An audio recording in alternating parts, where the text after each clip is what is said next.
తాకట్లో ఉన్న మీ బంగారాన్ని విడిపించి ఆ రోజు ఆన్లైన్ రేటుకి కొంటాం. Sharma gold company. ఓం శ్రీ గురుభ్యో నమః. విశ్వావసునామ సంవత్సరంలో సింహరాశి వాళ్ళకి ఎలాంటి ఫలితాలు జరగబోతున్నాయి గోచారీత్యా మనం తెలుసుకుందాం. సింహరాశి మఖా నక్షత్రం పుబ్బ ఉత్తర, మఖా నక్షత్రం 1, 2, 3, 4 పాదాలు జన్మించిన వాళ్ళు, పుబ్బా నక్షత్రం 1, 2, 3, 4 పాదాలు జన్మించిన వాళ్ళు, ఉత్తరా నక్షత్రం 1వ పాదంలో జన్మించిన వాళ్ళందరూ కూడా సింహరాశి జాతకులు అవుతారు. ఈ సింహరాశి వాళ్ళకి ఏ విధంగా ఉండబోతుంది అంటే మా, మీ, ము, మే, మో, టా, టీ, టు అనే అక్షరాలు ఉన్నాయి. ఈ అక్షరాల వాళ్ళందరూ కూడా సింహరాశి జాతకులు అవుతారు. సింహరాశి వాళ్ళకి ఎలా ఉంది? ఆదాయం అనేది, ఇన్కమ్ అనేది 11 ఉంది, ఆదాయం 11 ఉంది, వ్యయం అనేది 2 ఉంటుంది, రాజ్యపూజ్యం 7 ఉంటుంది, అవమానం అనేది 3 ఉంటుంది. సింహరాశి వాళ్ళకి 45% బాగుంటుందని చెప్పుకోవచ్చు. గ్రహస్థితికి వెళ్తే 4 అతిపెద్ద గ్రహాలైన గురువు, శని, రాహుకేతుల యొక్క మార్పును మనం చూసుకునేటట్టయితే, శని మార్చి 29వ తారీఖున కుంభరాశిలోంచి మీనరాశిలో సంచారం చేయటం, గురువు వృషభ రాశి నుంచి మిథున రాశిలోకి మే 14వ తారీఖున సంచారం చేయటం, రాహుకేతులు ముఖ్యంగా రాహుకేతులు మే 20వ తారీఖున రాహు మీనం నుంచి కుంభంలోకి, కేతు కన్య నుంచి సింహరాశిలోకి సంచారం చేస్తారు. రవి, బుధ, శుక్ర గ్రహాలు 30 రోజుల పాటు ఒక రాశి నుంచి మరొక రాశికి మారటం, కుజుడు 45 రోజుల పాటు ఒక రాశి నుంచి మరొక రాశికి మారుతాడు, చంద్రుడు 2.5 రోజుల పాటు ఉంటాడు. ఇది గ్రహస్థితి. సింహరాశి వాళ్ళకి ఏ విధంగా ఉండబోతుంది?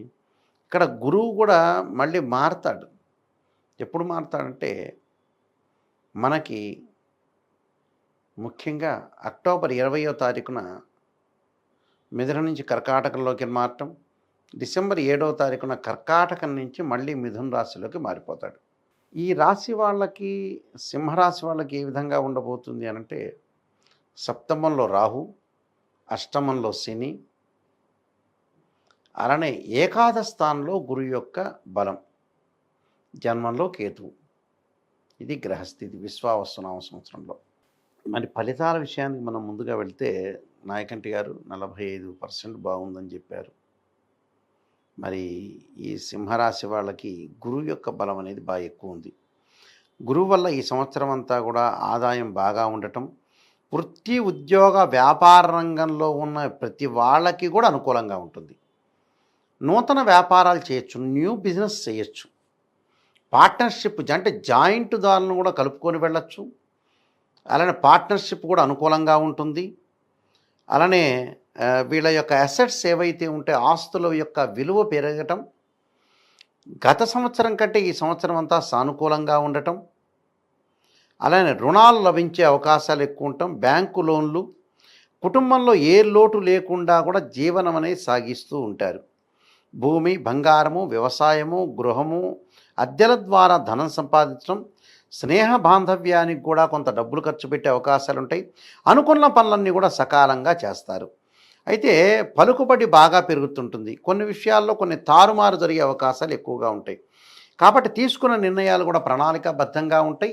సరైన ప్రణాళికాబద్ధంతో అనుసరిస్తారు. ప్రణాళికాబద్ధంగానే ముందుకు వెళ్ళే అవకాశాలు బాగా ఎక్కువ ఉంటాయి. అంటే ప్రజెంట్ కూడా ఈ విశ్వావసునామ సంవత్సరంలో ఈ రాశి వాళ్ళు ప్రత్యేకంగా అనుకూలమైన ఫలితాలు జరుగుతాయి. అంటే ఎవరి వల్ల? గురువు వల్ల జరుగుతుంటుంది. అంటే నిరుద్యోగులు ఉద్యోగం లభించే అవకాశాలు ఎక్కువ ఉంటాయి. కానీ అష్టమ స్థానం రాహు యొక్క సంచారం వల్ల ఆరోగ్యపరంగా ఇబ్బందులు, వాహనాల మీద వెళ్ళేటప్పుడు, ప్రయాణం చేసేటప్పుడు కొంత జాగ్రత్తగా ఉండటం, అప్రమత్తంగా ఉండటం, అలానే ఎమినెంట్ స్కాలర్స్తో బాగా పరిచయం బాగా పెరగటం ఒకటి, వ్యవసాయ రంగం వాళ్ళకు కూడా ఉన్నవారికి కూడా పెట్టుబడులు తగ్గించడం అనేది కొంత మంచిది, కొత్త షాపులు, పరిశ్రమలు ప్రారంభించే వాళ్ళకు అనుకూలంగా ఉండటం. అంటే ఆర్థిక పరంగా ఈ సంవత్సరం అంతా కూడా ఆదాయం అనేది బాగా పుంజుకునే అవకాశాలు ఎక్కువగా ఉంటాయి. ధనం విషయంలో కొంత వాయిదాలు జరుగుతుంది. గ్రామంలో కానీ టౌన్లో కానీ పలుకుబడి బాగా పెరిగే అవకాశాలు ఎక్కువ ఉంటాయి. అంచనాలు కొన్ని తారుమారయ్యే అవకాశాలు ఎక్కువ ఉంటాయి. అంచనాలు కూడా కొన్ని తారుమారయ్యే అవకాశాలు ఎక్కువ ఉంటాయి. కాబట్టి ప్రతి పనిలో కూడా వాళ్ళు ముందుకు వెళ్ళి అనారోగ్య విషయంలో కొద్దిగా జాగ్రత్తగా ఉండాలి. అంటే ఆరోగ్యం పట్ల శ్రద్ధ పెట్టాలి. అది కుటుంబంలో వాళ్ళు ఉండొచ్చు, మీరుండొచ్చు, మీ కుటుంబంలో మీకు సంబంధించిన వ్యక్తులు ఎవరైతే ఉంటారో వాళ్ళ విషయంలో మటుకు ఆరోగ్యపరంగా మటుకు కొద్దిగా ఇబ్బంది లేకుండా చూసుకోవాలి. భగవంతుడి యొక్క ఆరాధన చేయాలి, సకాలంలో మందులు తీసుకోవాలి. అయితే ఈ రాశి వాళ్ళకు వచ్చేటప్పటికల్లా సింహరాశి వాళ్ళకి కొంత మంచి సుఫలితాలు జరిగే అవకాశాలు ఎక్కువ ఉంటాయి. అంటే ఆరోగ్యపరంగా ఇబ్బందులు మినహా మిగతావన్నీ కూడా ఫైనాన్షియల్ గ్రోత్ ఉంటుంది, అనుకూలంగా ఉంటుంది. విద్యార్థులు కొంత చదువు పట్ల బాగా శ్రద్ధ పెట్టి ఐఐటి లాంటి సంస్థల్లో సీట్ వచ్చే అవకాశం ఉంటుంది. ఉద్యోగస్తులకి మంచి విశ్వవిద్యాలయంలో, అంటే ఉద్యోగస్తులకి ముఖ్యంగా ఫారిన్ కంట్రీస్కి వెళ్ళే అవకాశాలు ఉంటాయి. అబ్రాడ్కి స్టూడెంట్స్కి మంచి విశ్వవిద్యాలయంలో సీట్లు లభించే అవకాశం ఉంటుంది. స్త్రీలకు కూడా అనుకూలంగా ఉంటుంది. కొన్ని మార్పులు చేర్పులు జరిగే అవకాశాలు ఎక్కువ ఉంటాయి. అంటే వివాహ ప్రయత్నాలు మటుకు అనుకూలంగా ఉంటాయి. ఎవరైతే వివాహం చేసుకోవాలనుకుంటున్నారో అలాంటి వాళ్ళకి మంచి వధువు కానీ, మంచి వరుడు కానీ, మంచి ప్రవర్తన కలిగిన వ్యక్తి కానీ, సుసంపన్నమైన కుటుంబం నుంచి వ్యక్తులు వచ్చే అవకాశాలు ఎక్కువ ఉంటాయి. అయితే హఠాత్తుగా కొన్ని పరిణామాలు జరిగే అవకాశాలు ఉంటాయి. కాబట్టి హఠాత్తుగా కొన్ని మంచి పరిణామాలు జరిగితే కొంత ఖర్చులు కొద్దిగా పెరిగే అవకాశాలు ఉంటాయి. ఆ స్నేహితుల వల్ల, బాంధవ్యం వల్ల, కుటుంబంలోకి వచ్చే చుట్టాల వల్ల, అంటే రిలేటివ్స్ ఎవరైతే మన ఇంటికి వస్తున్నారో వాళ్ళ ద్వారా కూడా కొంత ఆదాయం అనేది కొద్దిగా ఖర్చు అయ్యే అవకాశం ఉంటుంది. కొంత పొదుపు చేసుకోవడం అనేది చాలా మంచిది.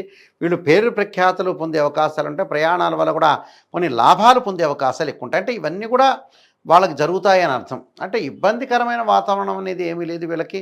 ఎక్కువ పర్సెంట్ మనకి 45% బాగుందంటే గురువు యొక్క బలమనే ఎక్కువగా మహాబలం అని చెప్పుకోవచ్చు. కాబట్టి వీళ్ళకి అనుకూలంగా ఉంటుంది. కాబట్టి కొన్ని పారిశ్రామికవేత్తంగా అనుకూలంగా ఉంటారు, పరిశ్రమలకు పెడతారు. స్మాల్ స్కేల్ ఇండస్ట్రీ వాళ్ళకు కూడా మంచి లాభాలు కలిగే అవకాశాలు ఎక్కువ ఉంటాయి. కాబట్టి వీళ్ళందరూ కూడా కొన్ని పరిహారాలు పాటించి ముందుకు వెళ్ళాలి. ఆ పరిహారాల్లో నేను చెప్పే పరిహారాలు ఏంటంటే, ఆదిత్య హృదయాన్ని పాలన చేయాలి. ఆదిత్యాయుధ్యం సహస్రకిరణాయుధీమే తన్నో సూర్య ప్రచోదయాత్ అనే మంత్రాన్ని చక్కగా, అలానే గణపతి యొక్క ఆరాధన, వక్రతుండ మహాకాయ కోటిసూర్య సమప్రభ నిర్విఘ్నం కుర్మే దేవా సర్వకార్యేశ్వరదా అని గణపతి యొక్క మంత్రాన్ని చదవాలి. అలానే శివుడికి నువ్వుల నూనెతో అభిషేకం చేయటం వల్ల కూడా ఆయు వృద్ధి కలుగుతుందని అంటారు. అంటే ఆయుష్ యొక్క వృద్ధి కలుగుతుందని. అందువల్ల ఆరోగ్యపరంగా బాగుండాలంటే ఖచ్చితంగా నువ్వుల నూనెతో శివుడికి అభిషేకం చేయండి. వీలైతే నువ్వులు దానం చేయటం, అలానే ఉలవలు దానం చేయటం వల్ల కూడా వాళ్ళకి మంచి సుఫలితాలు జరిగే అవకాశం ఖచ్చితంగా ఉంటుంది. ఈ విశ్వావసునామ సంవత్సరంలో సింహరాశి వాళ్ళందరికీ కూడా మంచి జరగాలని ఆశిస్తూ సర్వే జనా సుఖినో భవంతు.